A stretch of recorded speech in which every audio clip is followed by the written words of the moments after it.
Growing up, my biggest challenge was I was deathly afraid of public speaking.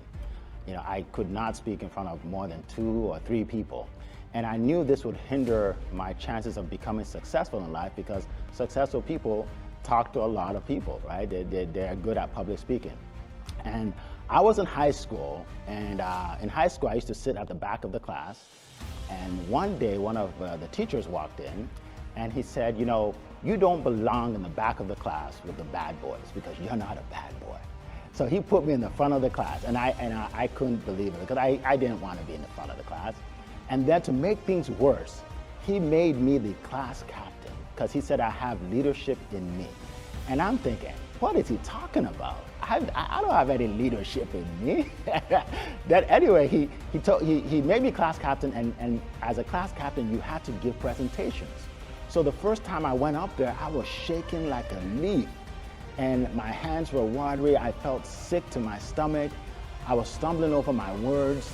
The paper was shaking. I'll never forget. And somehow I got through it. I got through that first day. And then I had to give another speech, and I did it again. And at some point, one of the girls in my class, I'll never forget this, she comes up to me and says, I need to share a message with the class. So can you do that for me? And I said, oh, no, you go up there, you share the message. And she said, but you're good at it. And I said, what? She said, you're good at it though. Like when you get up there, people actually listen to you. And when she said that, it gave me some courage and some confidence to say to myself, wait, I'm getting better. I can be a leader. And from then on, I've been giving presentations. It started with a couple hundred, then a couple thousand. Now I can speak in front of thousands of people. And it was a challenge at first, but somehow, because I kept doing it, I got better at it. And now I do it for a living. I've actually been a professional speaker now for over 20 years. So that was a big setback I thought I had, but one man actually changed that. And I'm just so thankful to him today that I was able to be in his class, and he was able to push me out in front of the class. Another challenge I had was I did not want to sell. I was afraid to sell. So I had all these ideas of businesses, but I didn't know how to pitch it because I didn't want to be a salesman. And I met a guy at Xerox when I was working there. His name is Brian, and he taught me. He said, you know what? All you have to do is help people get what they already want.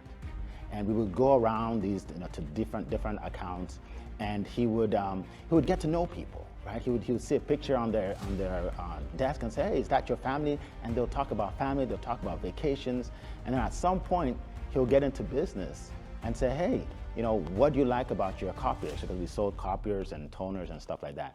And then eventually he would recommend the best copier for them. He would say something like, okay, so we have these these 2 options. Here they are. Which one do you prefer? And they'll say A, right? And then he'll say, well, you know what? I think you need some toner too because you don't want to run out of toner.